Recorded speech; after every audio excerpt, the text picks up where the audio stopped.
El objetivo último va a ser desvelar el origen de la superconductividad en unos materiales basados en grafeno de tipo moiré. Eso quiere decir que, bueno, pues con unas poquitas capas de grafeno, 2, 3, 4, y rotadas a un ángulo muy determinado, aparecen ciertos comportamientos electrónicos, ciertas fases muy exóticas, entre ellas destaca la superconductividad, que se sabe que existe, pero se conoce muy poquito de ella. Entonces, este proyecto lo que pretende es entender desde un punto de vista microscópico cuál es el origen de esta superconductividad, qué mecanismos la generan, y se sospecha que puede tener mecanismos que no se conocen en la naturaleza. O sea que la superconductividad puede ser muy distinta a lo que conocemos hasta ahora en otros materiales superconductores. Ahí radica la importancia de este proyecto.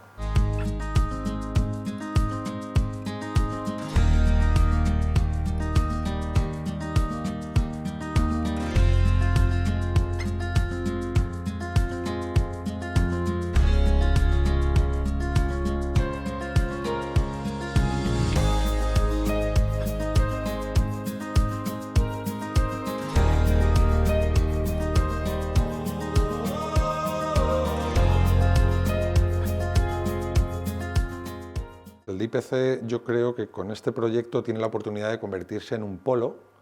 europeo único a día de hoy en el desarrollo de materiales cuánticos de este tipo, de tipo moiré. Hasta ahora toda la investigación, o la gran parte de la investigación se ha hecho en Estados Unidos, hay alguna excepción aquí en Europa, pero desde luego no desde el punto de vista de la microscopía, y bueno, el DIPC pues supongo que será el primero en Europa en tener este tipo de tecnología, y de cara a las próximas 2 décadas yo sospecho que podría convertirse en una línea prioritaria para el DIPC y para muchos otros investigadores en Europa, o así debería ser, creo yo.